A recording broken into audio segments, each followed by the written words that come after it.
Shalom, salam sejahtera bagi Bapak Ibu, Saudara-saudara, anak-anak yang dikasihi oleh Tuhan Yesus Kristus.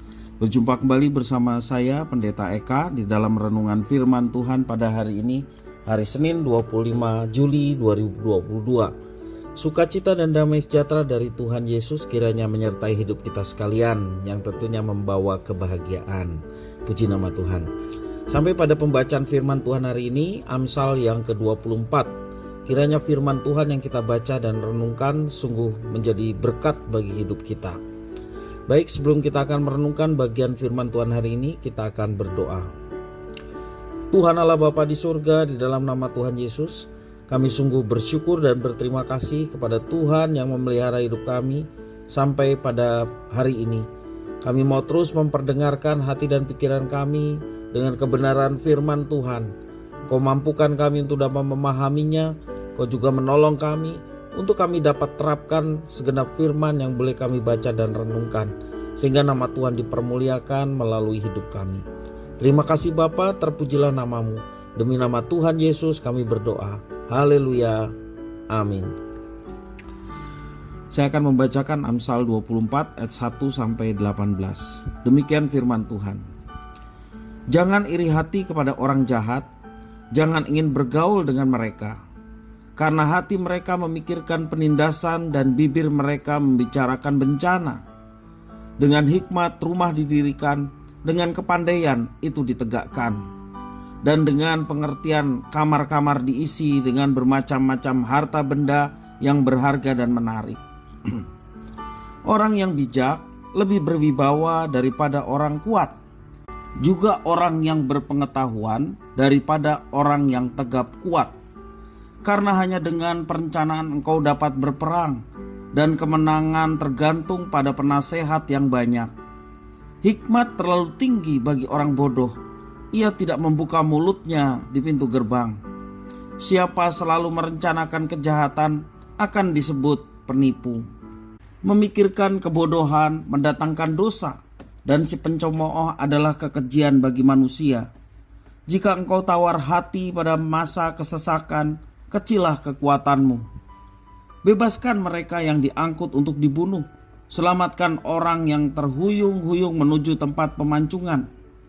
Kalau engkau berkata, sungguh kami tidak tahu hal itu. Apakah dia yang menguji hati tidak tahu yang sebenarnya? Apakah dia yang menjaga jiwamu tidak mengetahuinya dan membalas manusia menurut perbuatannya? Anakku, makanlah madu, sebab itu baik, dan tetesan madu manis untuk langit-langit mulutmu. Ketahuilah, demikian hikmat untuk jiwamu. Jika engkau mendapatnya, maka ada masa depan dan harapanmu tidak akan hilang. Jangan mengintai kediaman orang benar seperti orang fasik. Jangan merusak rumahnya. Sebab 7 kali orang benar jatuh, namun ia akan bangun kembali. Tetapi orang fasik akan roboh dalam bencana. Jangan bersukacita kalau musuhmu jatuh. Janganlah hatimu beria-ria kalau ia terperosok. Supaya Tuhan tidak melihatnya dan menganggapnya jahat, lalu memalingkan mukanya daripada orang itu. Bapak Ibu, Saudara-saudara yang dikasihi oleh Tuhan, ada beberapa kesalahan kecil dapat berdampak fatal karena dapat merusak reputasi seseorang. Banyak orang hanya tahu menggunakan kekuatan fisik dalam menyelesaikan berbagai masalah. Dalam bagian ini, penulis Amsal berkata bahwa memiliki otak itu jauh lebih baik daripada memiliki otot, dan mempunyai hikmat jauh lebih baik daripada kekuatan. Otak di sini bukan menunjuk pada pengetahuan dan kemampuan intelektual, tetapi otak yang dimaksud di sini adalah hikmat. Hikmat dilukiskan sebagai madu yang baik dan manis bagi jiwa. Selain itu, hikmat menjanjikan imbalan di masa depan, di mana harapan kita tidak akan hilang. Di dalam ayat yang ke-18 mengatakan demikian. Bahkan akan tercapai secara tak terhingga. Bapak Ibu, Saudara-saudara yang dikasihi oleh Tuhan, sesungguhnya manusia harus menaklukkan pikirannya kepada Kristus, karena dialah hikmat Allah. Selain menaklukkan pikirannya kepada Kristus, juga menyucikan dari segala hal yang jahat dan sia-sia tak berguna. Tindakan baik ataupun jahat dimulai dari pikiran, diutarakan melalui mulut, dan dinyatakan melalui tindakan dan perbuatan. Dengan hikmat, seseorang tidak akan pergi berperang tanpa rencana yang matang. Ayat yang ke-6. Seseorang juga tidak akan berbuat hal yang jahat saat berelasi dengan sesama. Hidup dalam hikmat, seseorang akan memperlakukan sesamanya tanpa memandang latar belakang maupun status sosial orang itu. Dengan hikmat, rumah didirikan, rumah ditegakkan dan dilengkapi dengan bermacam-macam harta benda yang berharga dan menarik. Itu sebabnya Tuhan ingin agar kita mulai segala sesuatu dengan pikiran yang dikendalikan oleh hikmat Allah. Sebagai orang Kristen dikendalikan oleh pikiran Kristus, karena Kristuslah sejatinya hikmat Allah. Orang-orang yang bertumbuh di dalam hikmat berarti dikuatkan dengan segala kekuatan. Orang bijak akan mengandalkan hikmat, sedangkan orang kuat mengandalkan kekuatan ototnya.